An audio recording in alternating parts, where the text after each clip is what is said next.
آپ قربانی کرتے ہیں نا بقرعید پر؟ کتنا بکرا قربانی کرتے ہیں؟ 1 2 گائے کی قربانی دیتے ہیں، کتنے لوگ اس میں حصہ لیتے ہیں؟ 1 گائے میں 7۔ آپ نے 1 حصہ لے لو گے، 2 حصہ لے لو گے، 3 حصہ لے لو گے، اور کیا، یا زیادہ سے زیادہ پوری گائے کر لو گے۔ کیا کبھی کسی کو سنا ہے کہ اس نے 100 بکرے قربانی کیے ہوں؟ نہیں۔ اللہ کے رسول صلی اللہ علیہ وسلم نے 100 اونٹ قربان کیے تھے بقرعید کے دن 10ویں ذی الحجہ کو۔ کتنے اونٹ؟ 100۔ اور اونٹ نہیں، سرخ اونٹ۔ عرب کے اندر سرخ اونٹ کی بہت قیمت ہے، جو لوگ عرب میں رہتے ہیں ان کو معلوم ہے سرخ اونٹ بہت قیمتی ہوتا، بہت مہنگا ہوتا ہے۔ جیسے آپ کے ہاں کوئی بکرا جس کی کھال پر اگر اللہ لکھا ہوا آ جائے یا محمد لکھا ہوا آ جائے تو اس کی قیمت بڑھا دیا جاتا ہے، بڑھ جاتی ہے، 1.5 لاکھ، 2 لاکھ، 2.5 لاکھ۔ ایک مرتبہ میں مارکیٹ میں گیا تو آدمی دکھانے لگا کہ اس میں لکھا ہے محمد لکھا ہے۔ ہم نے کہا چلیے ہوگا، لکھا ہوگا، چلیے قیمت کیا ہے؟ کہتا ہے کہ 2.5 لاکھ۔ میں نے کہا کیوں؟ کہنے لگا محمد لکھا ہے۔ میں نے کہا اچھا ایسا کرو کہ بکرا مجھے دے دو جتنے کا ہے، کھال میں تمہیں دے دوں گا۔ میں کیا کروں گا؟ تو میں نے کہا میں کیا کروں گا؟ کیا اس کھال کو ہم اپنے گھر رکھ سکتے ہیں؟ اس پر بھی غریب کا حق ہے۔ کیا بکرے کو ذبح کرنے کے بعد یہ کھال ہماری 2 لاکھ میں بکے گی، 1.5 لاکھ میں بکے گی؟ کہتا وہ میں نہیں جانتا ہوں، محمد لکھا ہے، 2.5 لاکھ کا بکرا ہے۔ میں نے کہا میں کہہ تو رہا ہوں کہ کھال تو بیچ دینا جتنے کی بکے، بکرا 10,000 میں ہمیں دے دے، 12,000 میں ہمیں دے دے۔ کہنے لگا جائیے مولانا صاحب آپ ہمارا ریٹ کیوں کر رہے ہو؟ لوگوں نے ایک فضول کی بحث بڑھا دی، اس پہ اللہ لکھا ہے تو اس کی قیمت بڑھ گئی، محمد لکھا ہے تو اس کی قیمت، جس پر یہ چیزیں لکھی ہوئی ہیں اور کم کر دو اس کی قیمت۔ میرے بھائیوں کسی حدیث میں نہیں آیا ہے کہ جس بکرے پر اللہ لکھا ہو تو اس کو اتنے روپے میں خریدو، اور لکھا ہوتا نہیں ہے، وہ ہمیں اور آپ کو اس کا ایک نقش دکھائی دیتا ہے بس۔ یہ الف بال یہ لام پوری طریقے سے دیکھا جائے تو پورا لکھا ہوا بھی نہیں ہوگا، اس پر تشدید بنی ہوگی، پھر اس پہ کھڑا الف ہوگا، پھر آپ پوری طریقے سے اگر دیکھیں تو ملے گا بھی نہیں ایسا، لیکن محسوس ایسا کرائیں گے کہ دیکھیے یہ اللہ، حالانکہ دیکھا جائے تو یہ بھی اللہ ہی ہے۔ دیکھیے یہ بھی اللہ ہی ہے۔ الف، یہ الف ہو گیا نا، اور لام کیسا ہوتا ہے؟ یہ لام ہوا، پھر ایک اور لام ہوا، پھر یہ اس کے اوپر کا الف، اور یہ ہے، تو دیکھا جائے یہ کیا ہے؟ اللہ ہی ہے۔ اگر آپ اس پر روشنائی لگا دیں پورا، اور پھر اس کو آپ یہ داہنے ہاتھ کو اس طریقے سے دیوار پہ چھاپ دیں تو آپ دیکھیں گے عربی میں اللہ ہی لکھا ہوا نظر آئے گا، اللہ ہی لکھا ہوا نظر آئے گا۔ اب بتائیے جب اللہ لکھا ہوا نظر آئے گا تو ہم کیا مانیں؟ اب اس ہاتھ سے آدمی شراب بھی پی رہا ہے، اب اس ہاتھ سے آدمی جوا بھی کھیل رہا ہے، اس ہاتھ سے غلط چیزوں کو بھی پکڑ رہا ہے، تو ان چیزوں سے حیثیت نہیں بڑھ جاتی ہے؟ سادھوؤں کی طرح اللہ کے رسول کے پاس سب کچھ تھا لیکن کوئی چیز آپ نے اپنے اوپر خرچ نہیں کی۔ تاریخ بتاتی ہے 100 اونٹ ہمارے پاس اگر 2 جانور بھی آ جائیں قربانی کے لیے تو آج ہم 10ویں کو کرتے ہیں اور دوسرا بکرا 12ویں کو کریں گے۔ کیوں؟ میری بیٹی آئے گی، میری بہن آئے گی، میرے رشتہ دار آئیں گے، دوسرا بکرا ہم 12ویں تاریخ کو کریں گے اپنے رشتہ داروں کو دعوت دینے کے لیے۔ لیکن اللہ کے رسول نے 100 سرخ اونٹوں کی قربانی کی اور ایک ہی دن کی 10ویں تاریخ کو۔ میں یہ نہیں کہہ رہا ہوں 11 کو نہیں کر سکتے ہو، 12 کو نہیں کر سکتے ہو، 13 کو نہیں، میں منع نہیں کر رہا ہوں، جائز ہے۔ کل ایام التشریق ذبح، ایام تشریق کے سارے دن قربانی کے دن ہے، میں منع نہیں کر رہا ہوں، لیکن اللہ کے رسول نے 11ویں اور 12ویں کو اور 13ویں کو قربانی نہیں کی، آپ نے 100 اونٹ بھی ذبح کیے تو 10 کو کیے ہیں 100، اور گوشت سارا کا سارا تقسیم کر دیا۔ آپ نے اپنے پاس کچھ نہیں رکھا۔ جرجیت صاحب شادی سے پہلے کس پہ سوتے تھے؟ دری پر، چٹائی پر۔ جرجیت صاحب کی شادی ہو گئی، جہیز میں ڈبل بیڈ مل گیا، مسہری مل گئی، بستر مل گیا، شادی کے بعد ہماری سونے کی سٹائل بدل گئی، چلنے کی سٹائل بدل گئی۔ جرجی صاحب سائیکل پہ چلتے تھے، اب بائک پہ چل رہے ہیں، بڑے آدمی ہیں، 4 ویلر بھی دے دی ہوگی ہو سکتا ہے سسرال والوں نے، اب 4 پہیے کی گاڑی پہ چل رہے ہیں۔ رہنے کی سٹائل بدل سکتی ہے، لیکن محمد رسول اللہ 25 سال کی عمر میں جب 40 سال کی ایک بوڑھی عورت خدیجہ سے نکاح کرتے ہیں، خدیجہ عرب کی بہت بڑی دولت مند اور رئیس خاتون تھیں، جب اللہ کے رسول کی شادی ان کے ساتھ ہوتی ہے تو خدیجہ اپنے ساتھ سارا مال بھی لے کے آتی ہیں، سارا خزانہ لے کے آتی ہیں، سارا بزنس لے کر آتی ہیں۔ اللہ کے نبی صلی اللہ علیہ وسلم شادی کے بعد بھی اسی چٹائی پر، اسی اکیرے بستر پہ سویا کرتے تھے جو شادی سے پہلے آپ سویا کرتے تھے۔ آپ تعجب کریں گے، ایک بار اللہ کے نبی صلی اللہ علیہ وسلم جس بستر پہ سو رہے تھے، حضرت عائشہ نے اس بستر پر لیٹ کر دیکھا جو کافی گڑ رہی تھی۔ فرمایا اللہ کے نبی کو یہ بستر کتنا گڑتا ہوگا، کتنا چپتا ہوگا۔ حضرت عائشہ نے اس بستر کو دوہرا کر دیا، دوہرا اکیرا تھا اس کو دوہرا کر دیا تاکہ تھوڑا سا نرم ہو جائے۔ اللہ کے نبی اس بستر پہ سو جاتے ہیں، تہجد کی نماز میں نہیں اٹھ پاتے ہیں۔ جب آنکھ کھلی تو فجر کا وقت تھا، فجر کی نماز پڑھانے کے بعد جب گھر پہ آتے ہیں تو پوچھتے ہیں عائشہ تم نے بستر پر ایسی کون سی چیز بچھا دی تھی؟ عائشہ تم نے بستر پر ایسا کیا بچھا دیا تھا؟ آج مجھے نیند آ گئی اور میں رات میں اللہ کی عبادت نہ کر سکا، تہجد کے اندر اٹھ نہیں سکا۔ فرمایا اے اللہ کے نبی بستر کے نیچے تو میں نے کچھ نہیں بچھایا، وہ بستر جو اکھیرا تھا اس کو میں نے دوہرا کر دیا۔ میں نے لیٹ کر دیکھا آپ کو کیسے نیند آتی ہوگی، وہ تو کافی چبھ رہا تھا، کافی گڑ رہا تھا، میں نے اس کو دوہرا کر دیا۔ فرمایا عائشہ ایسا مت کرو، جیسا بستر پہلے بچھاتی تھی اسی طرح بچھاؤ، بستر کو اکھیرا رہنے دو، میری پیٹھ پر گڑتا ہے تو گڑنے دو، میری پیٹھ پر چبھتا ہے تو چبھنے دو۔ جب بستر گڑتا تھا چبھتا تھا تو میری آنکھ کھل جاتی تھی اور میں رات میں اٹھ کر تہجد کی نماز پڑھ لیا کرتا تھا، اللہ کو یاد کر لیا کرتا تھا۔ عائشہ آئندہ بستر اسی طرح بچھاؤ، میرے لیے آرام کا ایسا انتظام نہ کرو کہ بستر پر مجھے نیند آ جائے اور پھر میں اس رات میں اٹھ کر اللہ کو یاد نہ کر سکوں، اس رات اٹھ کر میں اللہ کو کا ذکر نہ کر سکوں، تہجد کی نماز نہ پڑھ سکوں۔ عائشہ اللہ تعالیٰ کو رات کی تاریکیوں میں یاد کرنے کا مزہ کچھ اور ہے جب ساری دنیا سو رہی ہوتی ہے اور میری کروٹ، میری کمر نرم گرم بستروں سے الگ ہوتی ہے اور سجدے میں سر ہوتا ہے، تو اس وقت کا مزہ کچھ اور ہوتا ہے کہ ساری دنیا خواب خرگوش میں مست ہے اور اللہ کا ایک بندہ اپنے رب سے عذاب جہنم کی پناہ مانگ رہا ہے، جنت کا سوال کر رہا ہے، رات کی تاریکی میں اپنا سر سجدے میں رکھ کے اس کو مالک اور اپنے آپ کو اللہ کا غلام بنا رہا ہے۔ عائشہ تم نے بستر کو ایسے بچھا دیا کہ اس بستر پر مجھے اتنی نیند آ گئی کہ میں رات کو اٹھ نہیں سکا۔ عائشہ مجھے اتنا آرام نہ دو کہ میں رات میں اٹھ کر اللہ کو یاد نہ کر سکوں۔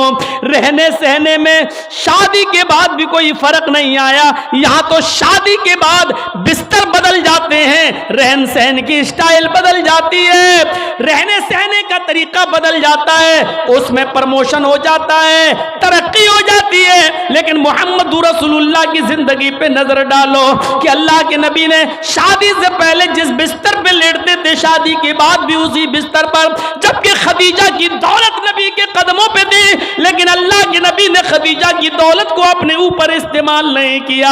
خدیجہ جو دولت لے کر آئی اس دولت کو بھی اللہ کے رسول نے دین کے کام میں غریبوں اور مسکینوں میں لٹا دیا۔ میرے بھائیوں ہمیں دیکھنا ہے کہ سادھو کون ہے۔ سادھو اس کو کہتے ہیں جس کے پاس سب کچھ ہو، دولت کی کمی نہ ہو، لیکن اس نے اپنے اوپر کوئی چیز خرچ نہ کی ہو، سب غریبوں اور مسکینوں میں لٹا دیا ہو۔ اس تعریف کا صحیح حقدار صرف جناب محمد رسول اللہ صلی اللہ علیہ وسلم ہے۔ آپ کے پاس کس چیز کی کمی تھی؟ لوگ کہتے بہت غریب تھے، یہ تھے، نہیں، اللہ کے رسول سے زیادہ کوئی امیر تھا؟ اللہ نے کہا تھا کہو تو اس پہاڑ کو ہم سونے کا بنا دیں، اور یہ احد پہاڑ جب سونے کا بن جائے تو جہاں آپ چلیں یہ پہاڑ بھی آپ کے ساتھ چلے۔ لیکن اللہ کے نبی نے اللہ تعالیٰ کے اس فرمان کو، اس گزارش، اللہ تعالیٰ کے اس حکم کو نافذ ہونے کے بعد منع کر دیا کہ نہیں نہیں، اے اللہ مجھے دنیا میں آرام نہیں، سونا نہیں چاہیے، چاندی نہیں چاہیے، بلکہ آپ نے فرمایا اللہم اجعلنی فی حیاتی مسکینا، اے اللہ دنیا میں مجھے جتنے دن زندہ رکھ، مسکین بنا کے زندہ رکھنا۔ اے اللہ جب مجھے موت آئے تو حالت مسکینی میں مجھے موت آئے، اور اے اللہ کل قیامت کے دن جب میں اٹھایا جاؤں تو فقیروں میں اور مسکینوں ہی میں اٹھایا جاؤں۔ یہ اللہ کے رسول کی دعا تھی، جبکہ اللہ تعالیٰ تو احد پہاڑ کو سونے کا بنانے کے لیے تیار تھا۔ نبی اکرم جہاں چلتے پہاڑ آپ کے ساتھ ساتھ چلتا، لیکن اللہ کے رسول نے پہاڑ کو سونے کا بنانے سے منع کر دیا اور کہا کہ مجھے دنیا کے عیش و آرام نہیں چاہیے۔ حضرت عبداللہ ابن عمر نے بستر پر لیٹ کر دیکھا تو کہا اللہ کے نبی یہ کیا ہے؟ جب اللہ کے نبی اس بستر پر سو کے اٹھے تو دیکھا کہ اس نشان پڑ گئے۔ آپ کسی کھردری چٹائی پر لیٹیے، ننگی پیٹھ، جب آپ اٹھیں گے تو چٹائی کے نشان آپ کی پیٹھ پر پڑ جائیں گے۔ اللہ کے نبی کی پیٹھ پر جب نشان پڑے تو حضرت عبداللہ ابن عمر نے جب یہ دیکھا تو چیخ پڑے، اے اللہ کے رسول آپ تو یہود و نصارہ تو نرم گرم بستر پر سوئیں، اور آپ جو ہیں ایسی چٹائی پر جس سے آپ کے نشان پڑ جائیں۔ نہیں نہیں، آج کے بعد آپ اس چٹائی پر نہیں سوئیں گے۔ آپ نے کہا پھر لَوِتَّخَذْنَا لَكَ وَطَانًا، آج ہم آپ کے لیے ایک نرم گرم بستر بنا دیں گے، نرم گرم گدے کا انتظام کر دیں گے، آپ اس کے اوپر سونا۔ اللہ کے نبی صلی اللہ علیہ وسلم نے فرمایا نہیں، اے عبداللہ میرے لیے نرم گرم بستر کا انتظام مت کرنا۔ مالی وللدنیا مانا فی الدنیا الا کراکب استظل تحت شجرہ ثم راحا، نہیں نہیں اے عبداللہ میرے لیے نرم گرم بستر نہیں، میں تو اس دنیا میں ایک مسافر کی طرح ہوں۔ جیسے مسافر تھک جاتا ہے تو ایک سایہ دار درخت کے نیچے آرام کرنے کے لیے بیٹھ جاتا ہے، تھوڑا پانی پیتا ہے، سستاتا ہے اور پھر اٹھ کے چل دیتا ہے۔ میں بھی اس دنیا میں ایک مسافر کی طرح ہوں، چند دن رہوں گا اور پھر یہ دنیا چھوڑ کے چلا جاؤں گا، پھر اس دنیا سے میں نکل جاؤں گا۔ میں تو ایک مسافر کی طرح ہوں۔ نہیں نہیں، ایک حدیث میں آتا ہے آپ نے حضرت عمر کو سختی سے منع کیا تھا، میرے لیے نرم گرم بستر نہ بنانا، لہم فی الدنیا ولنا فی الآخرہ، یہ نرم گرم بستر ان یہود و نصارہ کے لیے دنیا میں ہے اور ہمارے لیے آخرت میں ہے، ہمارے لیے آخرت کے اندر بنائے، آخرت میں ہے، ہمارے لیے دنیا میں نہیں ہے، ہمارے لیے آخرت کے اندر بنائے گئے ہیں، اس لیے ہمیں دنیا کے عیش و آرام نہیں چاہیے۔ سادھو اس کو کہتے ہیں جس کے پاس سب کچھ ہو لیکن اس نے غریبوں پر نچھاور کر دیا ہو، مسکینوں پر لٹا دیا ہو، اپنے پاس اس نے کچھ نہ رکھا ہو۔ آسنا سادھوت منم، جو سادھوؤں کی طرح اپنی زندگی گزارے گا، اشٹرو گڑا، اور اس کے اندر 8 خوبیاں پائی جائیں گی۔ اب 8 خوبیاں بھی دیکھ لو کس کے اندر تھی۔ الپ بھاشی، وہ کم بولے گا۔ کم بولنے والا کون تھا؟ پوری زندگی آپ پڑھ جائیے، محمد الرسول اللہ صلی اللہ علیہ وسلم سے زیادہ کم بولنے والی شخصیت آپ کو نہیں ملے گی۔ ضرورت کے وقت بولنا اور اتنا بولنا جتنی ضرورت ہے، اس سے زیادہ نہیں۔ یہ ہمارے اور آپ کے یہاں کا ماحول ہے، کوئی زیادہ بول رہا ہے، کوئی کم بول رہا ہے۔ اللہ کے رسول اتنا ہی بولا کرتے تھے جتنی ضرورت ہے۔ کبھی کبھی تو ایسا ہوتا تھا کہ پورا جواب بھی نہیں دیتے تھے۔ کم بولنے کا حال یہ تھا کہ ایک مرتبہ کچھ یہودی اللہ کے نبی کے پاس آئے۔ مسلم شریف کتاب السلام پڑھیے، چیپٹر، نبی اکرم کے گھر پہ آئے، دروازے کو دستک دی، اللہ کے رسول نے دروازہ کھولا، یہودیوں نے سلام کیا، در حقیقت وہ سلام نہیں تھا بلکہ اس سلام کے اندر چھپی ہوئی بد دعا تھی۔ ان یہودیوں نے آتے ہی کہا السلام علیکم یا رسول اللہ، السلام علیکم۔ کیا کہا؟ السلام علیکم، لیکن کہا ایسے السلام علیکم یا رسول اللہ۔ اے اللہ کے رسول، آپ پر موت ہو، السلام علیکم نہیں کہا انہوں نے سلامتی ہو، بلکہ کیا کہا؟ السلام علیکم، موت ہو آپ پر، برباد ہو جائیں آپ۔ تو اللہ کے رسول صلی اللہ علیہ وسلم سمجھ گئے، آپ نے سن لیا، ان یہودیوں نے السلام علیکم نہیں کہا، بلکہ ان یہودیوں نے کیا کہا؟ السلام علیکم۔ تو اللہ کے رسول نے اتنا کم جواب دیا، مختصر، چونکہ آپ کم بولتے تھے، آپ نے اس کا بہت ہی شارٹ میں جواب دیا، وعلیکم۔ یہودی جھلملا گئے ہیں۔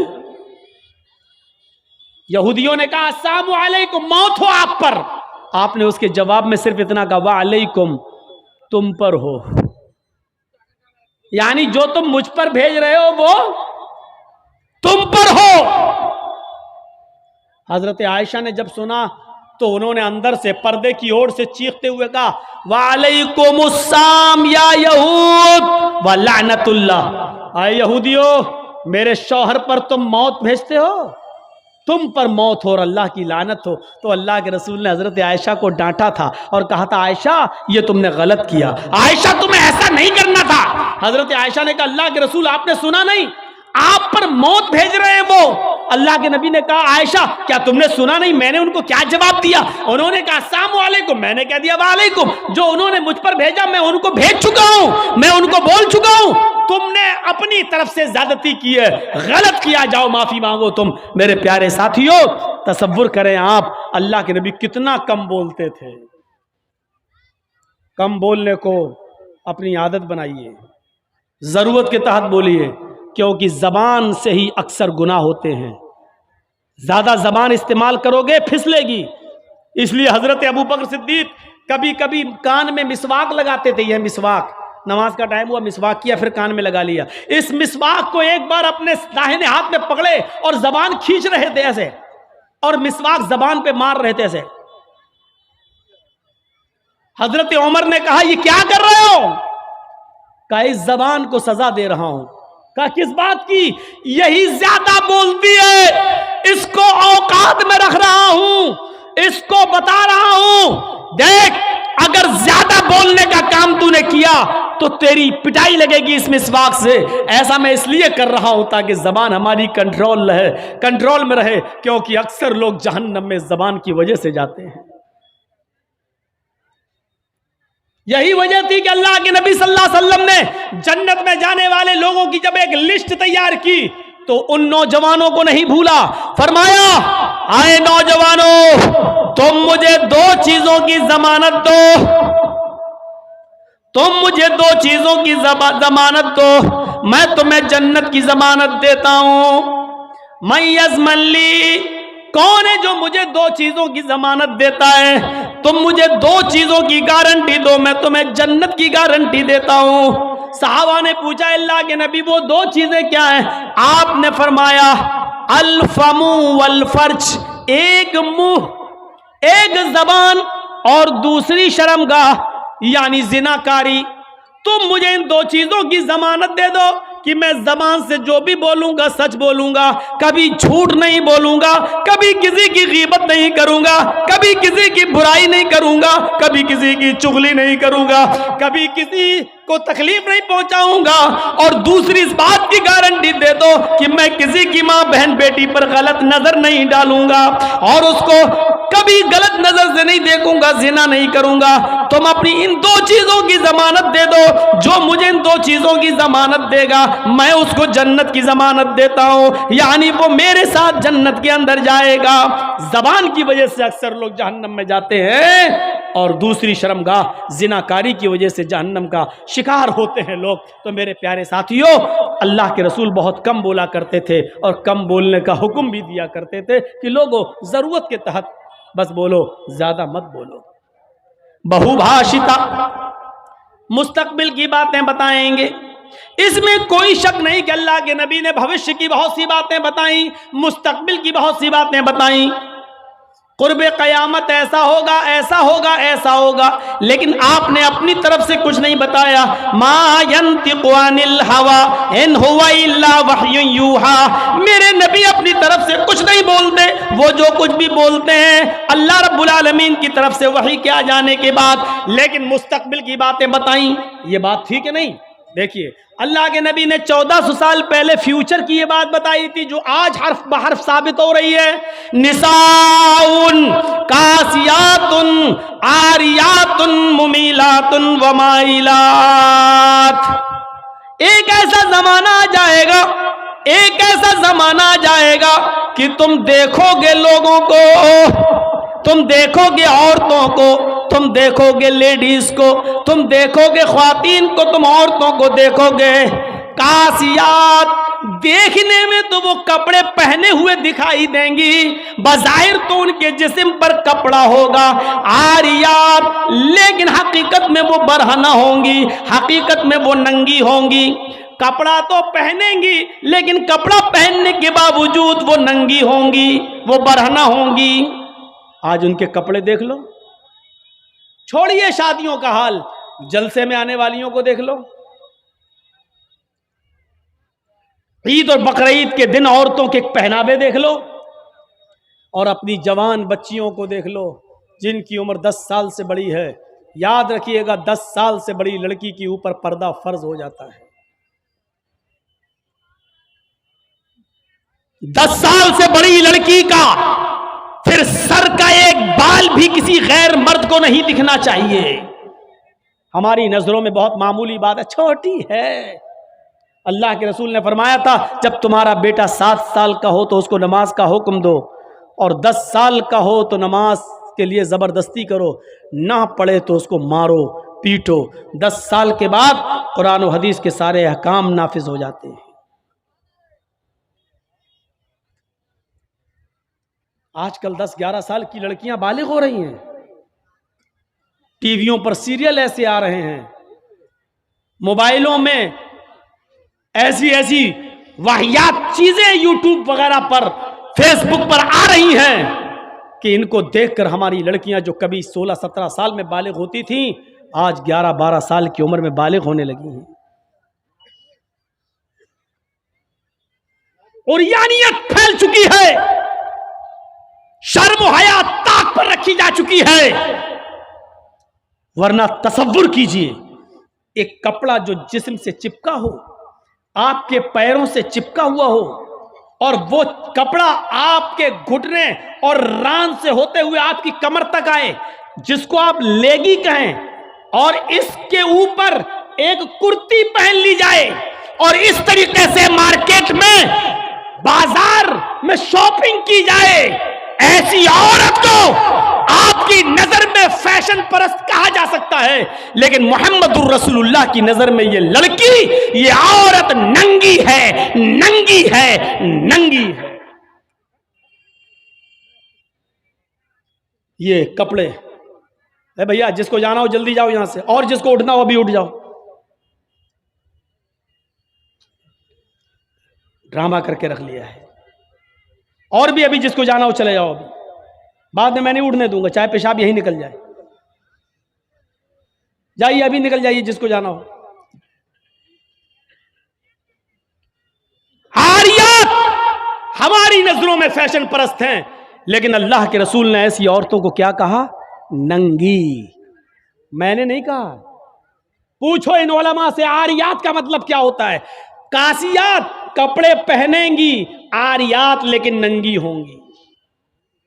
ایسی عورتوں کے بارے میں کہا ہے ننگی ہوں گی. یہ ہاف آستینوں کے کپڑے یہاں چل رہے ہیں، یہ کھلا ہوا ہے. ساڑیاں چل رہی تو ایسی کہ یہاں تک کا بلاؤز پہنے ہوئے ہیں، یہ کھلا ہے، پیٹ کھلا ہوا ہے.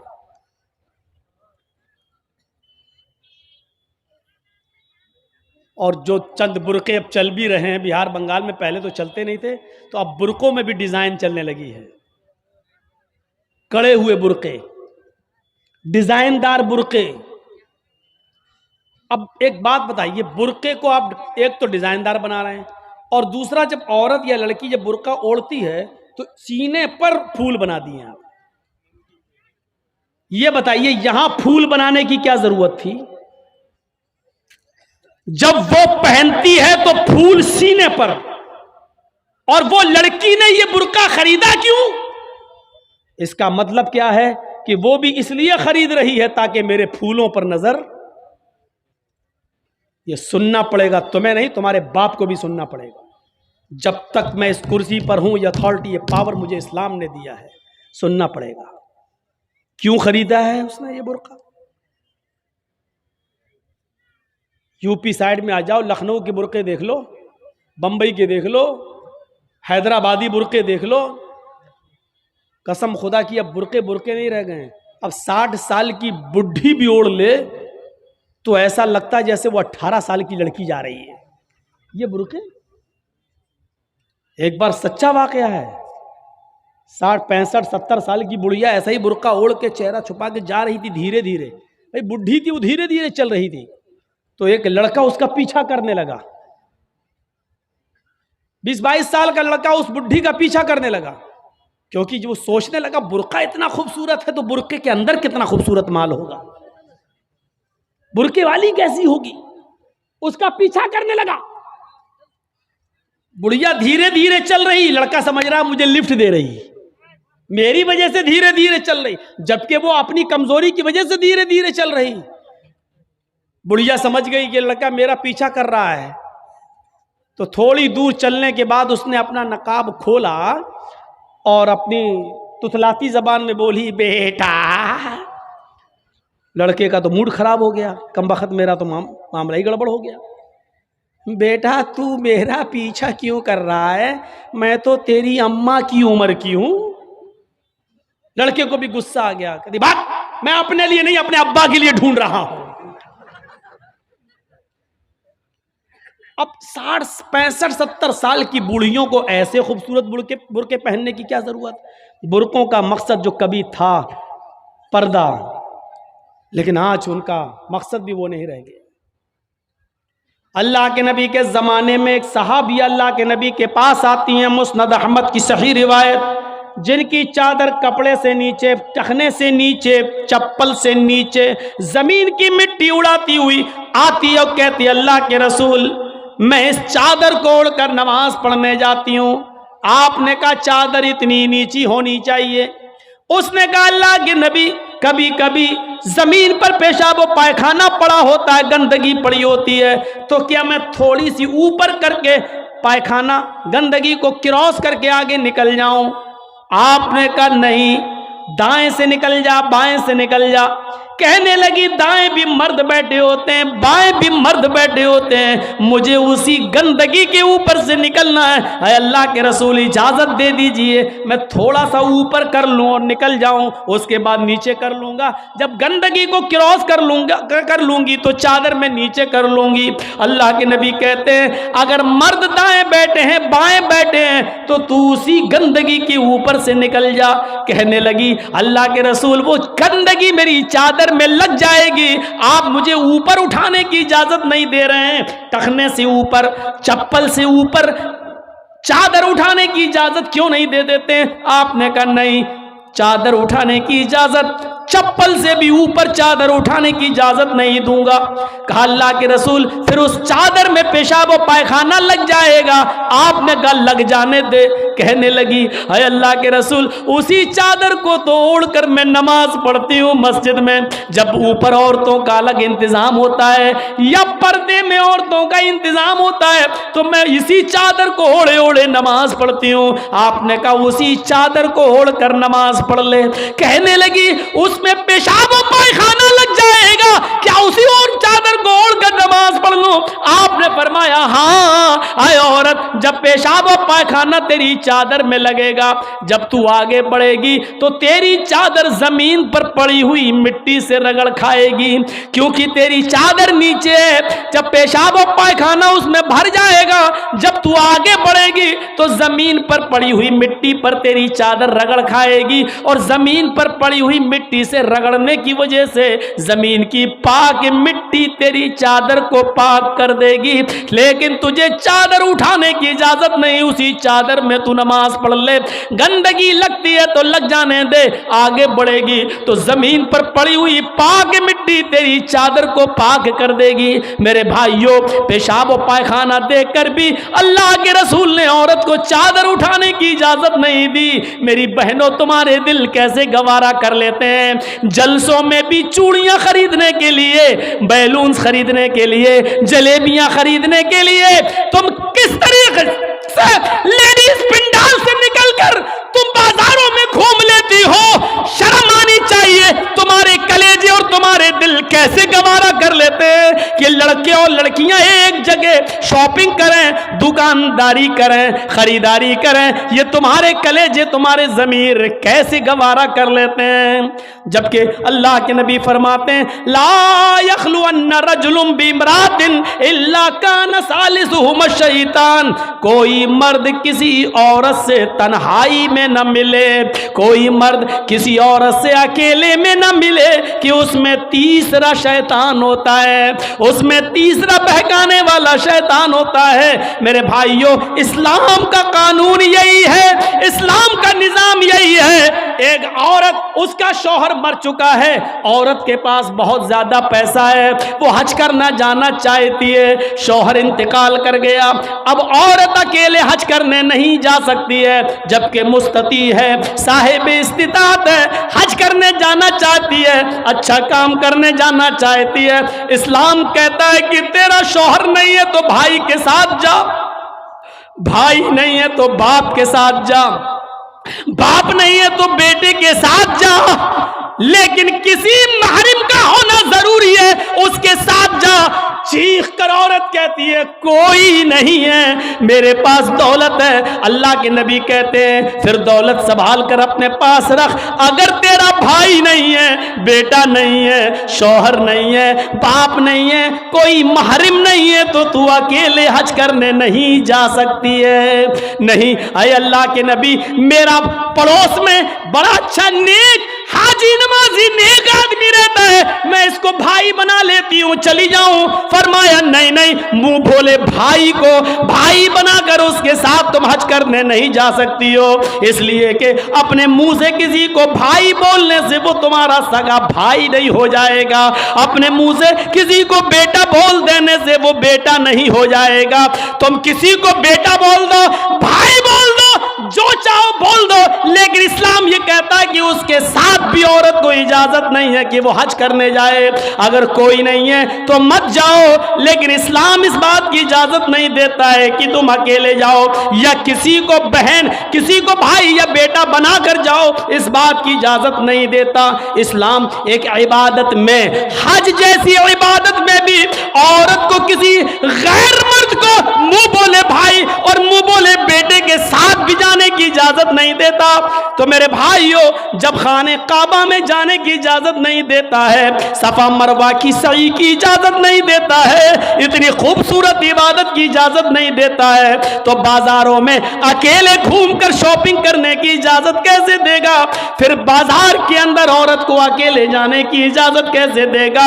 اتنی خوبصورت عبادت کرنے کی اجازت نہیں دیتا ہے, اتنی خوبصورت عبادت کرنے کی اجازت نہیں دیتا ہے. تو میرے بھائیوں, پھر عورت کو بازاروں میں گھومنے کی اجازت کیسے دے گا؟ پھر بازار میں گھومنے اور بازار میں سیر و تفریح کی اجازت کیسے دے گا؟ ہماری ماں بہنوں کو اس بات کو سوچنا چاہیے, غور کرنا چاہیے, سنجیدگی سے اس کو لینا چاہیے. ایک زمانہ تھا, حضرت فاطمہ کہہ رہی ہیں اے علی, میں اتنی بیمار ہوں, اتنی بیمار ہوں, لگتا نہیں کہ اس بیماری میں بچ پاؤں گی. اے علی, اگر مجھے کچھ ہو جائے, اگر میرا انتقال ہو جائے, اے علی, تو مجھے دن کے اجالے میں دفنانے مت لے جانا, رات کی تاریکی میں عشاء کی نماز کے بعد مجھے قبرستان میں دفن کرنا. حضرت علی نے کہا اے فاطمہ, ایسا کیوں کہہ رہی ہو؟ اگر تمہارا انتقال صبح فجر کے بعد ہو تو کیا عشاء تک ہم تمہارے جنازے کو رکھیں گے, مٹی کو رکھیں گے؟ تمہارے باپ کا, تمہارے ابو کا فرمان ہے کہ میت کو جلدی قبرستان لے جاؤ, پھر میں لیٹ کیسے کروں؟ فرماتی ہیں اے علی, اے میرے پیارے شوہر, مجھے رات میں ہی لے جانا, میری بات کو گرا باندھو, میری بات کو مضبوطی سے پکڑ لو, میری وصیت کو یاد رکھنا, چاہے میرا انتقال کبھی بھی ہو, لیکن مجھے عشاء کے بعد دفنانا, مجھے دن کے اجالے میں قبرستان نہ لے جانا.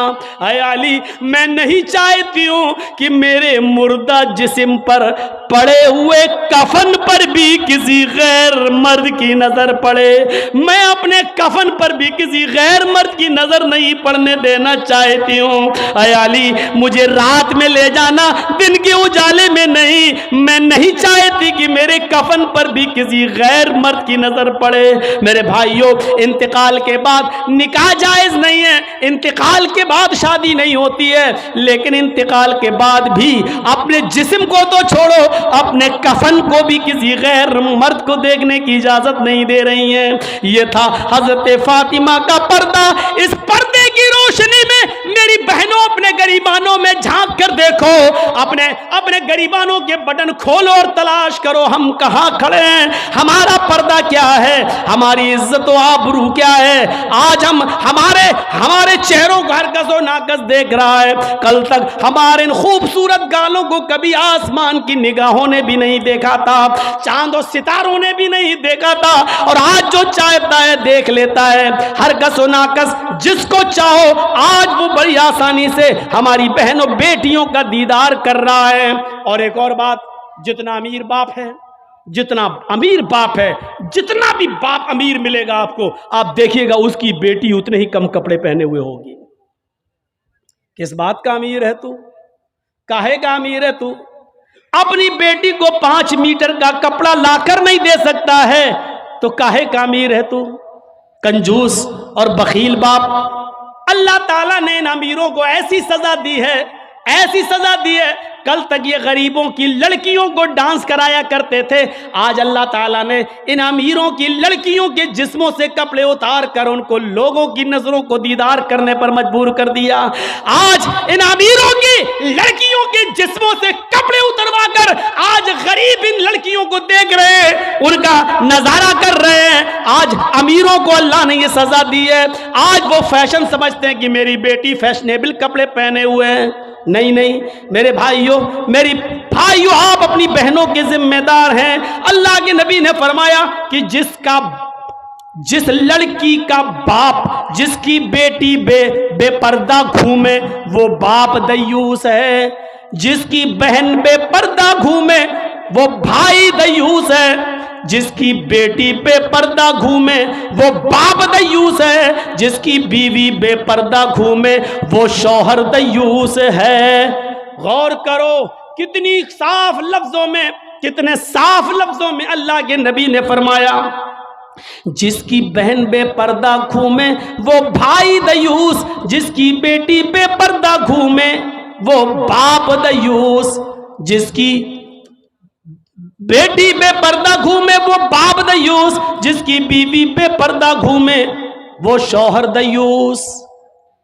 اب دیوس کا معنی اگر ہم سمجھ جائیں تو سارا معاملہ حل ہو جائے.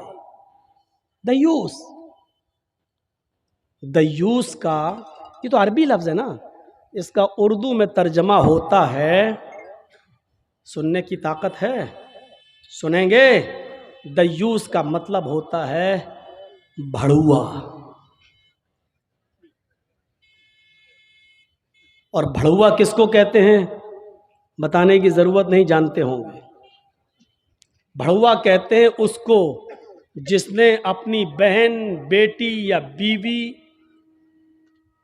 یا ماں کو غلط کام کرنے کے لیے کسی اڈے پر بٹھا دیا ہو, چکلے پر بٹھا دیا ہو, اور ان سے غلط کام کرواتا ہو اور ان کی کمائی کھاتا ہو. عربی زبان میں اس کو دیوس کہتے ہیں اور اردو میں اس کو بھڑوا کہتے ہیں. کتنا سخت جملہ استعمال کیا اللہ کے رسول نے. مولانا جرجیز کو آپ کہہ رہے ہوں گے یہ کیا ہو گیا اس کو. اللہ کے نبی نے کہا جس کی ماں بے پردہ گھومے اور بیٹا اپنی ماں کی بے پردگی پر کچھ نہ بولتا ہو وہ بیٹا بھڑوا. جس کی بیوی بے پردہ گھومے اور شوہر اپنی بیوی کی بے پردگی پر کچھ نہ بولے وہ شوہر بھڑوا. جس کی بہن بے پردہ گھومے اور وہ بھائی اپنی بہن کی بے پردگی پر خاموش رہے وہ بھائی بھڑوا. اور جس کی بیٹی بے پردہ گھومے اور باپ اپنی بیٹی کی بے پردگی پر خاموش رہے، وہ باپ بھڑوا۔ دیوس کہہ دو مولانا چلے گا، بھڑوا مت کہو، اچھا نہیں لگ رہا ہے۔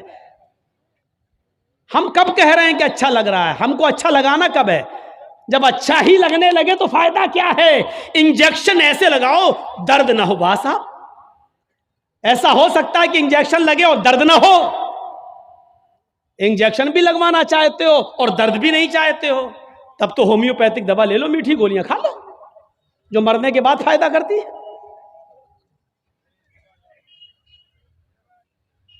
ہومیوپیتھک دوا کے بارے میں یہی مشہور ہے، بہت لیٹ فائدہ کرتی ہے، تو ہم نے کہہ دیا مرنے کے بعد فائدہ کرتی ہے۔ لیکن سسٹم مل جائے تو جادو کی طرح بھی فائدہ کرتی ہے، بہت جلدی بھی کرتی ہے۔ تو جب آپ کو میٹھی گولیاں ہی کھانا ہے ہومیوپیتھک دوا، تو پھر مت کراؤ تقریریں، اور تقریر کرا رہے ہو تو سنو، سننا پڑے گا۔ کتنے لوگ ہیں آج جو اپنی بیوی کی بے پردگی پر سوال اٹھاتے ہیں؟ کتنے ایسے ہیں جن کی بیٹیاں آج بے پردہ گھومتی ہیں اور وہ باپ اپنی بیٹیوں کو ڈانٹتے ہیں؟ اگر ماں باپ اپنی بیٹیوں کو صحیح سے ذمہ داری نبھانے لگیں تو آج ایک بھی لڑکی کے پاس اینڈرائڈ موبائل نہ ہو۔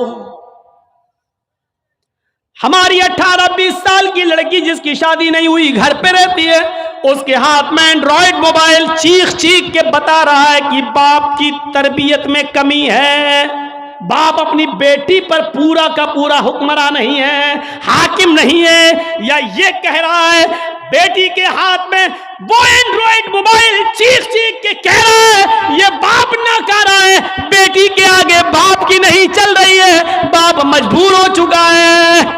میرے بھائیوں، اگر باپ مجبور نہ ہوتا تو بیٹی کے ہاتھ میں اینڈرائڈ موبائل نہیں ہوتا۔ کیا ضرورت ہے بیٹی کے ہاتھ میں دینے کی؟ وہ تو گھر میں رہتی ہے، کیوں چلائے گی صاحب؟ آپ کی بیٹی 18-20 سال کی کیوں فیس بک چلائے گی؟ کیوں واٹس ایپ چلائے گی؟ کیوں میسنجر چلائے گی؟ اور آپ کیسے اپنی بیٹی کو فیس بک اور میسنجر اور واٹس ایپ چلانے کے لیے ڈھیل دے سکتے ہیں؟ کیسے؟ آپ کا یہ دل کیسے گوارا کر لیتا ہے؟ آپ ذمہ دار ہیں۔ ہماری یہ بیٹیاں کل بچوں کی مائیں بنیں گی، شادی کے بعد ان کو اپنے بچوں کی تربیت کرنا ہے۔ ماں کے قدموں کے نیچے جنت بتائی گئی ہے، حالانکہ یہ کوئی حدیث نہیں ہے، ایک مقولہ ہے، لیکن بچے اپنے ماں کے قدموں کے نیچے جنت کیسے ڈھونڈیں؟ یہ آج کل کی ماں کے قدموں کے نیچے جنت ہے؟ جس کو خود نہیں معلوم کہ قدم میرے کہاں ہیں، اس کے قدموں کے نیچے بچے جنت ڈھونڈیں گے؟ ہمیں سوچنا ہے، ہمیں اپنی بیٹیوں کی تربیت کرنا ہے۔ امام احمد ابن حنبل اپنی مسند کے اندر ایک واقعہ نقل کرتے ہیں کہ ایک صحابیہ تھی، ان کے گھر میں ایک بچہ پیدا ہوا۔ ایک صحابیہ تھی، ان کے گھر میں ایک بچہ پیدا ہوا۔ جب بچہ پیشاب کرتا تھا تو وہ پانی کا لوٹا اس بچے کی شرمگاہ پہ ڈال دیتی تھی۔ جیسی بچے نے پیشاب کیا وہ پانی لاتی اور شرمگاہ پہ ڈال دیتی۔ وہ صحابیہ کہتی ہیں میرا بیٹا جب چلنے کے لائق ہوا، پہلا دن تھا اس کا چلنے کا، پہلا دن تھا میرے بیٹے کے چلنے کا، پہلا دن تھا میرا بیٹا کھڑے ہو کر جب چلا، میرے بیٹے کو جب پیشاب کی ضرورت محسوس ہوئی تو اس نے پانی کا برتن دیکھنا شروع کر دیا۔ ماں کہتی ہے کہ میں دیکھ رہی تھی اپنے بیٹے کو، جب بھی وہ پیشاب کرتا تھا تو میں پانی اس کی شرمگاہ پہ ڈال دیتی تھی۔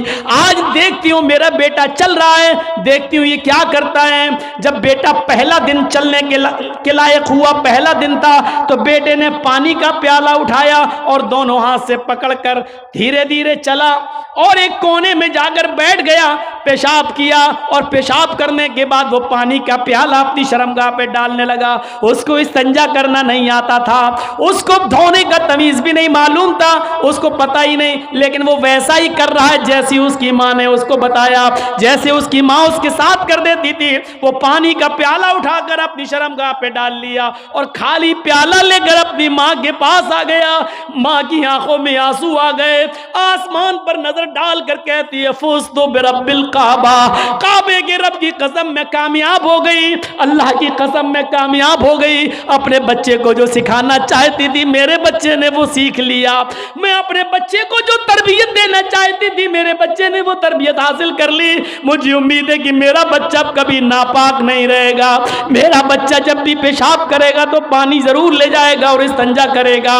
اس زمانے کی مائیں اپنے بچوں کو بچپن سے یہ عادتیں ڈلواتی تھیں، اور آج کل کی ماں دیکھ لو اپنے بچے کا انڈر ویئر نیکر اتار کر کہتی بیٹا یہاں کھڑے ہو کے پیشاب کر لے۔ یہ مائیں اپنے بچوں کو کیا تربیت دیں گی؟ جبکہ نیپولین نے کہا تھا کہ مدرس لیپ از فرسٹ کالج فار چلڈرن، ماں کی گود یہ بچے کا پہلا مدرسہ ہوتی ہے، پہلی یونیورسٹی ماں کی گود ہے۔ جو بچہ اپنی ماں کی گود سے تربیت حاصل کر کے نہیں نکلا وہ کسی یونیورسٹی سے تربیت حاصل نہیں کر سکتا ہے۔ آج بھی دیکھ لو کشن گنج میں بھی یونیورسٹیاں ہوں گی، کشن گنج میں بھی کالج ہوں گے، اس کالج سے B A, M A, P H D, M B B S اور ایم ڈی کی ڈگری لے کر نکلنے والے بچوں کی تعداد بھی بہت ہوگی، لیکن انہی بچوں کو دیکھیے کھڑے ہو کر سڑک کے کنارے پینٹ کی چین کھول کر دھار مار رہے ہوں گے، پیشاب کر رہے ہوں گے۔ یہ ان یونیورسٹیوں کے فارغین اسٹوڈنٹ ہیں جو فارغ ہو کر نکلے، جن کو ایم ڈی کرنے کے بعد، ایم بی بی ایس کرنے کے بعد بھی پیشاب کرنے کی عقل نہیں آئی ہے۔ ان سے تو بہتر وہ کتا ہے جو کم سے کم پیشاب کرتا ہے تو ایک ٹانگ تو اٹھا لیتا ہے تاکہ اس کے اوپر چھینٹے نہ آئیں۔ انہوں نے یونیورسٹی سے پڑھنے کے بعد بھی یہ کتے سے بھی بدتر بن کر نکلے ہیں۔ وہ یونیورسٹی ان کو انسان نہیں بنا سکی، وہ کالج ان کو انسان نہیں بنا سکے، وہ اسکول ان کو انسان نہیں بنا سکے۔ M D P H D کرنے کے بعد بھی آج کتوں سے بری طرح پیشاب کرتے ہوئے نظر آئیں گے۔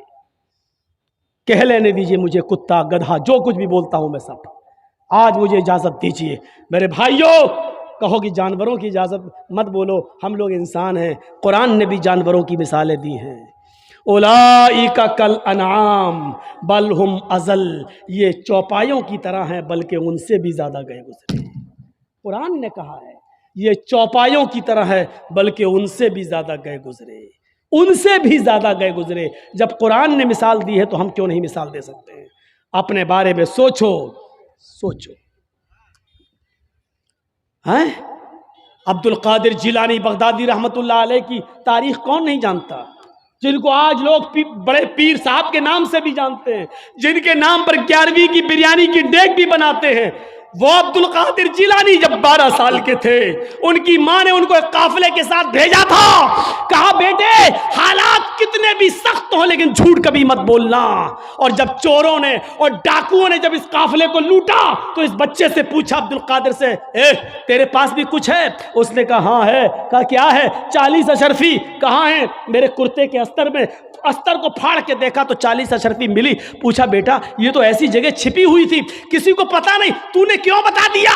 لڑکے نے جواب دیا میری ماں نے مجھے چلتے وقت نصیحت کی تھی کہ بیٹا حالات کتنے بھی خراب ہو لیکن کبھی جھوٹ مت بولنا۔ میں نے اپنی بات، ماں کی بات مانی ہے۔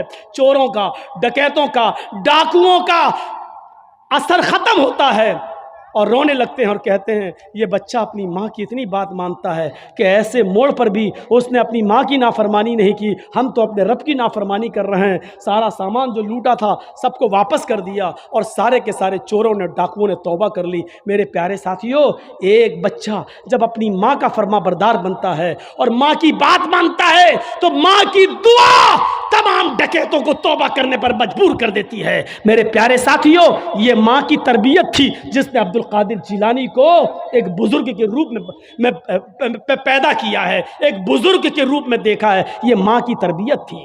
اور ایک اس ماں کی تربیت پر نظر ڈالو کہ جب سلطان ڈاکو کو پھانسی ہوئی، جب سلطان ڈاکو کو پھانسی کے تختے پر لٹکایا گیا تو اس سے پوچھا گیا تمہاری آخری تمنا کیا ہے؟ اس نے کہا میری آخری تمنا یہ ہے کہ میری پھانسی میری ماں کے سامنے مجھے دی جائے۔ اس کی ماں کو بلایا گیا، کہا تیرا بیٹا تیرے آنکھوں کے سامنے مرنا چاہتا ہے۔ سلطان ڈاکو کی ماں کی آنکھوں میں آنسو آ گئے۔ پولیس والوں نے پوچھا آخر ماں کے سامنے تم کیوں مرنا چاہتے ہو؟ اس نے کہا تاکہ میری ماں دیکھے موت کے وقت پیر کیسے تڑپتے ہیں، ہاتھ کیسے تڑپتے ہیں اور روح کیسے نکلتی ہے۔ کہا لیکن تم اس کے لیے ماں کو کیوں مجبور کر کے لائے ہو؟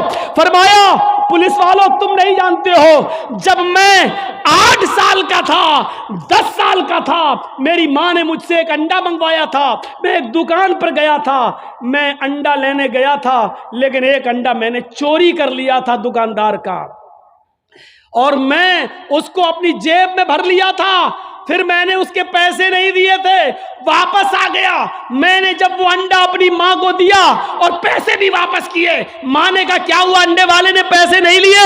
میں نے کہا نہیں، میں انڈا چرا لایا ہوں۔ تو میری ماں نے مجھے تھپ تھپایا تھا کہ بیٹا ہم لوگ غریب ہیں، اچھا کیا تو نے یہ پیسہ بچا لیا، کسی اور کام آئے گا۔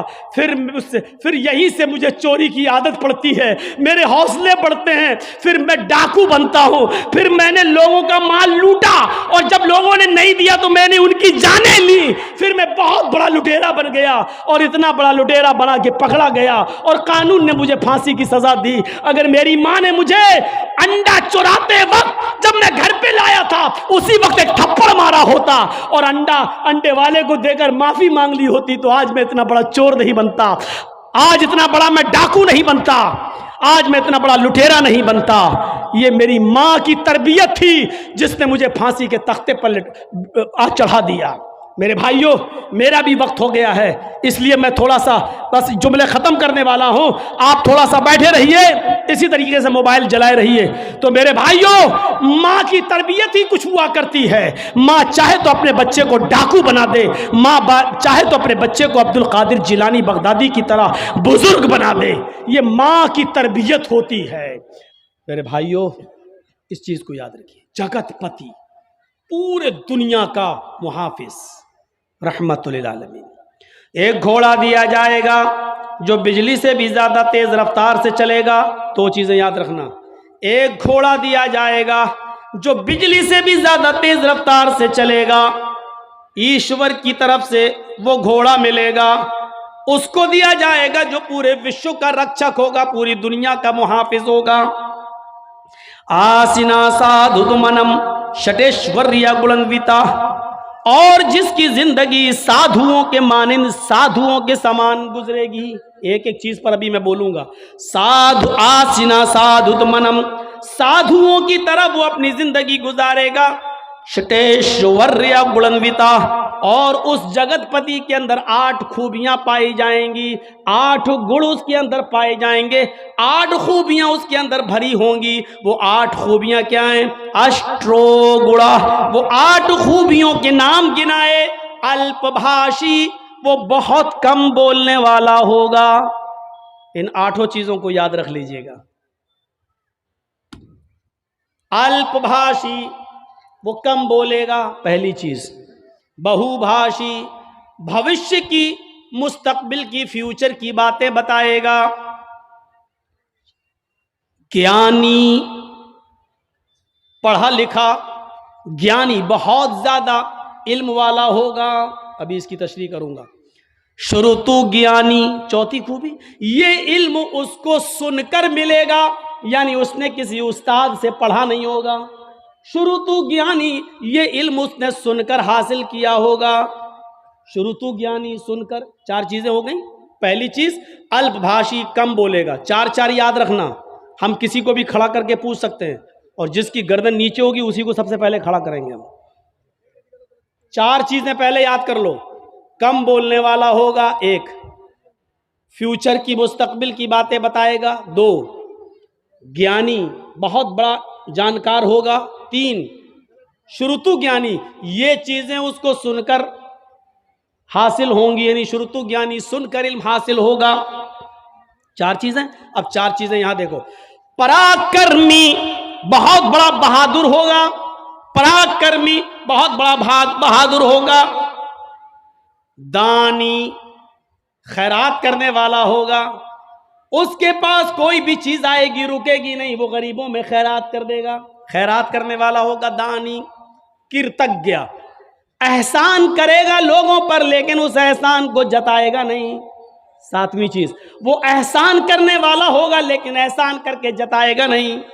اور 8ویں چیز کرپالو، دیاوان ہوگا، اس سے زیادہ دیالو کوئی نہیں ہوگا، اس سے زیادہ رحم دل کوئی نہیں ہوگا۔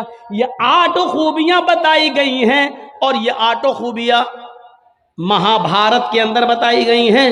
اگرچہ اس سے پہلے والا منتر شریمد بھاگوت مہان پران کے اسکند 12 ادھیائے 2 کا منتر نمبر 19 ہے، جو میں نے آپ کے سامنے پیش کر دیا، پڑھ دیا ہے۔ اب ایک ایک چیز دیکھ لو۔ اشوما شگما روحا، ایسا گھوڑا دیا جائے گا جو بجلی سے بھی زیادہ تیز رفتار سے چلے گا۔ اللہ کے نبی کو ایک ایسی سواری ملی تھی جو بجلی سے زیادہ تیز رفتار چلتی تھی۔ عربی زبان میں بجلی کو کیا کہتے ہیں؟ برق، البرق، آسمان کی بجلی کو۔ اور یہ لائٹ والی بجلی جو جلتی ہے، جو ہمارے یہاں کرنٹ آتا ہے، اس کو الکہروبا بولتے ہیں۔ یہ کرنٹ والی بجلی الکہروبا، یہ نہیں، البرق، جو آسمان پہ بجلی چمکتی ہے اس کو کیا بولتے ہیں عربی میں؟ برق۔ اور اللہ کے رسول کو جو سواری ملی تھی اس کو کیا کہتے ہیں؟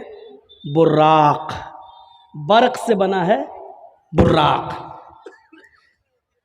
شگماروہا، بجلی سے زیادہ تیز رفتاری سے چلنے والی براق، جس پر اللہ کے نبی بیٹھ کر سفر کیے، جنت و جہنم دیکھ کر آئے، بیت المقدس کا سفر کیے۔ اس کی رفتار کتنی تھی؟ خود اللہ کے نبی بیان کرتے ہیں کہ جب میں براق پر بیٹھا اور براق مجھے لے کر چلی تو جہاں تک میری نظر جاتی تھی وہاں تک اس کا پہلا قدم۔ انسان کی نظر کہاں تک جاتی ہے آپ اس کا اندازہ نہیں لگا سکتے ہیں۔ یہ لیجیے، میں نے آسمان پر نظر اٹھائی اور 9 کروڑ 30 لاکھ میل کی اونچائی پر ہم نے سورج کو دیکھ لیا۔ ہم نے نظر اٹھائی 2,40,000 میل کی دوری پر ہم نے چاند کو دیکھ لیا۔ میرے بھائیوں، ہماری نظر جہاں تک جا رہی ہے اس کا پہلا قدم وہاں تک ہوتا تھا۔ اب آپ اندازہ لگا سکتے ہیں اس کی رفتار کتنی تیز ہوگی۔ تو اشوما شگما روحا،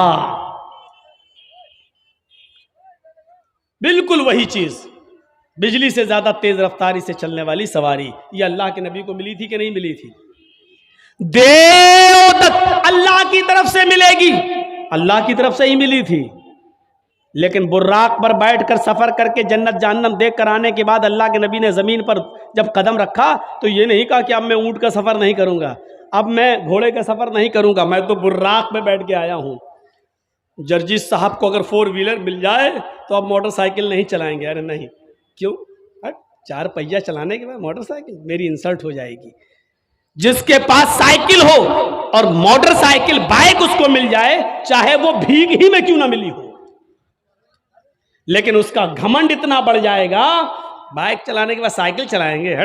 لوگ کیا کہیں گے، میرے دوست کیا کہیں گے، سائیکل بائک چلانے والا، مطلب بھیگ میں ملی ہوئی بائک چلا رہا ہے، وہ شرم محسوس نہیں کر رہا ہے، جبکہ چلو بھر پانی میں ڈوب کے مر جانا چاہیے اس بائک پر بیٹھنے سے پہلے۔ کس بائک پر؟ جو بھیک میں ملی ہے۔ سمجھ رہے ہیں نا بھیک؟ ارے جو لڑکی کے باپ نے دی ہے، شادی کے موقع پر لے اپنے داماد کو، بیٹھ، سائیکل چلانے میں شرم آ رہی ہے، بھیک منگنی گاڑی پہ بیٹھنے میں شرم نہیں آ رہی ہے، جبکہ چلو بھر پانی میں اسی وقت ڈوب کے مر جانا چاہیے کہ کس پہ بیٹھے ہیں؟ سسر کی دی ہوئی گاڑی پر۔ جبکہ شرم کی بات یہ ہونی چاہیے، اس پہ تو فخر کر رہا ہے، کہاں سے؟ سسرال سے ملی ہے، سسرال سے، اس پہ فخر کر رہا ہے، لیکن سائیکل نہیں چلا سکتا۔ کیوں؟ بائک چلا لی، اب سائیکل نہیں چلاؤں گا، سائیکل چلاؤں گا تو انسلٹ ہوگی۔ ابے انسلٹ تو تیری تب ہو رہی ہے جب تو نے سسرال سے مانگ لی اور بھک منگنی گاڑی پر بیٹھ گیا، انٹرنیشنل بھکاری بن کے اس کو چلا رہا ہے۔ یہ انسلٹ تو تب تجھے محسوس کرنی چاہیے تھی اپنی، لیکن تب نہیں کر رہا ہے۔ اللہ کے رسول جب براق پر بیٹھے، لیکن جب زمین پر آئے تو آپ نے گھوڑے کا بھی سفر کیا، اونٹ کا بھی سفر کیا، بلکہ اونٹنی کو تو اللہ کے رسول کی پیاری سواری بتایا۔ اوسٹرا یس سے پڑوا ہڑو بدھو منتو دیو دشا، اتھرو وید کے 20ویں کانڈ کے اندر 127ویں سوکت کا دوسرے منتر میں یہ کہا گیا ہے کہ اس کی پیاری سواری اونٹ ہوگی، وہ اکثر اونٹ کا سفر کرے گا، اونٹ پر بیٹھے گا۔ یہ اس کی پیاری سواری بتائی گئی ہے، پیاری سواری، یعنی ایسے علاقے میں آئے گا جہاں اونٹوں پر سواری کرنے کا چلن ہوگا۔ ہمارے بھارت میں لوگ یہاں انتظار کر رہے ہیں، اب آئے گا۔ اس کو بتایا گیا اونٹ والے زمانے میں آئے گا، یہاں لوگ 4 ویلر میں فارچونر استعمال کر رہے ہیں، یہاں انتظار کر رہے ہیں کہ آخری نبی یہاں آئے گا، یہاں آئے گا۔ جبکہ بتایا گیا مروستھل نواسنے، وہ ریگستان میں آئے گا، کیونکہ اونٹ ریگستان میں ہی سب سے زیادہ تیزی کے ساتھ دوڑتا ہے، اور ریگستان کا جہاز کہا جاتا ہے اونٹ کو۔ اس بستی میں آئے گا جہاں ریت ہوگی، جہاں ریگستان ہوگا، جزیرہ ہوگا، وہاں وہ آئے گا۔ اور یہاں بھارت میں لوگ انتظار کر رہے ہیں کہ وہ بھارت میں آئے گا، جبکہ ان کی کتابیں کہہ رہی ہیں مروستھل نواس نے، وہ مروستھل میں نواس کرے گا، وہ مروستھل میں آئے گا۔ ہائے گرجا ناتھ مروستھل نواس نے، اس کا مروستھل میں آئے گا اور ریگستانی علاقے میں آئے گا۔ اسٹرا یس، اور اس کی پیاری سواری اونٹ ہوگی، وہ اونٹ کے اوپر بیٹھے گا۔ یہاں بتایا گیا کہ وہ گھوڑے پر بیٹھے گا اور بجلی سے زیادہ تیز رفتار سے چلے گا اور آکاش کی یاترا کرے گا، یعنی وہ جنت جہنم دیکھنے جائے گا۔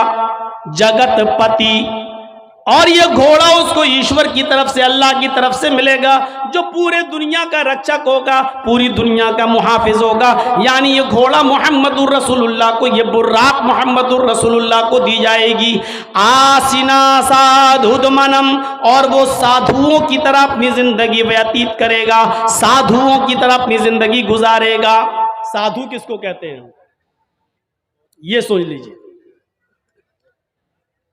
سادھو اس کو نہیں کہتے ہیں جو چولا پہن لے اور بیوی بچوں کو چھوڑ دے اور جنگل میں چلا جائے، رام رام رام رام رام رام رام رام کرتا رہے۔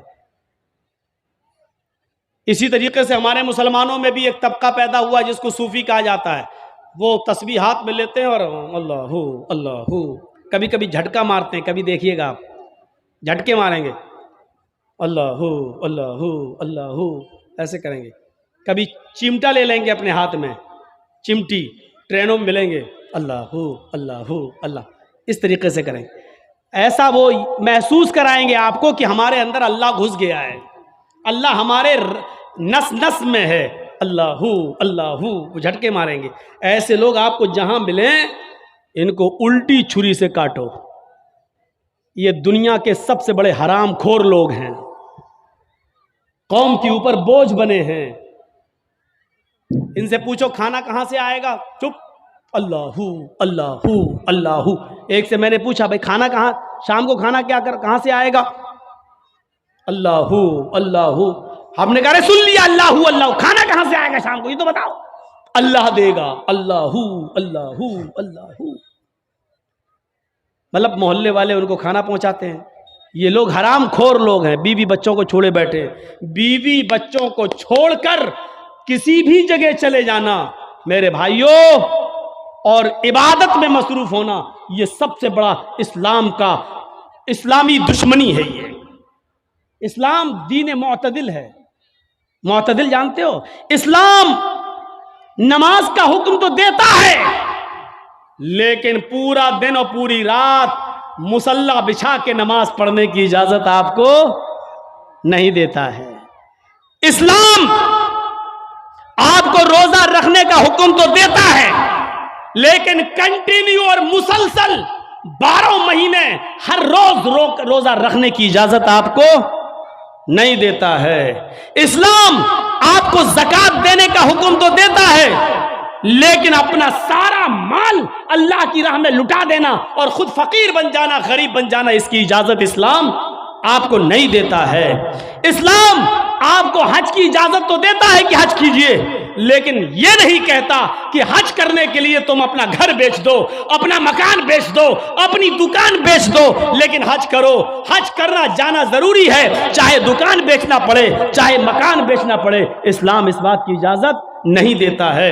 اسی طریقے سے اسلام نماز پڑھنے کا حکم دیتا ہے لیکن عبادت، بچوں کا حق مار کر، بیوی کا حق مار کر، کمانا دھمانا چھوڑ کر، محنت و مزدوری کرنا چھوڑ کر، مسجدوں میں، خانقاہوں میں، جنگلوں پر، مزاروں پر یا کسی جگہ بیٹھ کر اللہ اللہ کرنے کی اجازت یہ اسلام نہیں دیتا ہے. اسی لیے فرمایا فَإِذَا قُضِيَتِ الصَّلَاةُ فَانْتَشِرُوا فِي الْأَرْضِ وَابْتَغُوا مِنْ فَضْلِ اللَّهِ. دنوں میں سب سے اچھا دن جمعہ کا دن ہے، لیکن جمعہ کا دن بھی پوری کی پوری عبادت کا دن نہیں ہے. سب سے اعلیٰ اور افضل دن جمعہ کا ہے، لیکن جمعہ کا دن بھی پورا کا پورا صبح سے شام تک اللہ کی عبادت میں نہیں لگا سکتے ہو. جب جمعہ کی نماز پڑھ لو، جب جمعہ کی نماز پوری کر لی جائے، فَانْتَشِرُوا فِي الْأَرْضِ، تو ہماری زمین میں پھیل جاؤ. وَابْتَغُوا مِنْ فَضْلِ اللَّهِ، ہم نے جو رزق اتارا ہے اس کو تلاش کرو، محنت کرو، مزدوری کرو، رکشہ چلاؤ، دکان پہ بیٹھو، حلال روزی جو ہم نے اتاری ہے اس کو کماؤ اور اپنے بیوی بچوں کو کھلاؤ. جمعہ کا دن سب سے بڑا دن، جمعہ کا دن سب سے افضل دن، جمعہ کا دن سید الایام، تمام دنوں میں سب سے بہتر، تمام دنوں کا سردار ہے جمعہ کا دن. لیکن اس کے باوجود اللہ کے رسول نے پورا کا پورا دن عبادت کا نہیں رکھا ہے. اور کیا فرمایا؟ جب جمعہ کی نماز ہو جائے، جمعہ پڑھ لو تو اب نکلو مسجد سے، اب مسجد میں مت بیٹھو. سبحان اللہ الحمدللہ کا وظیفہ نہیں، تمہاری بیوی ہے، تمہارے بچے ہیں، ان کے لیے محنت کرو، کماؤ، رکشہ چلاؤ، محنت کرو، مزدوری کرو اور شام تک محنت مزدوری کر کے کما کر لاؤ اور اپنی بیوی بچوں کو کھلاؤ. یہ بھی عبادت ہے. میرے پیارے ساتھیوں، اسلام نے آپ کو صرف اللہ اللہ کرنے کے لیے نہیں بھیجا. تو وہ سادھو ہوگا، سادھوؤں کی طرح اپنی زندگی گزارے گا. سادھو اس کو کہتے ہیں جس کے پاس کسی چیز کی کمی نہ ہو، نہ دولت کی، نہ زمین و جائیداد کی، جس کے پاس سب کچھ ہو لیکن اس نے اپنے اوپر خرچ نہ کیا ہو بلکہ اس کو غریبوں اور مسکینوں پہ خرچ کر دیا ہو. سادھو کس کو کہتے ہیں؟ سن لیجئے، یہ سادھو نہیں ہیں یہ آپ جن کو سمجھ رہے ہیں، آسا رام ہوں، رام رحیم ہوں، بابا رام دیو ہوں، یا ہمارے یو پی والے ہوں، یہ سادھو نہیں ہیں. سادھو کہتے ہیں کہ جس کے پاس سب کچھ ہو لیکن اس نے اپنے اوپر خرچ نہ کیا ہو، غریبوں اور مسکینوں میں لٹا دیا ہو. اس سادھو کی پریبھاشا میں، اس سادھو کے انٹروڈکشن میں صرف محمد رسول اللہ پورے اترتے ہیں. آپ کے پاس کسی چیز کی کمی نہیں تھی، سب کچھ تھا.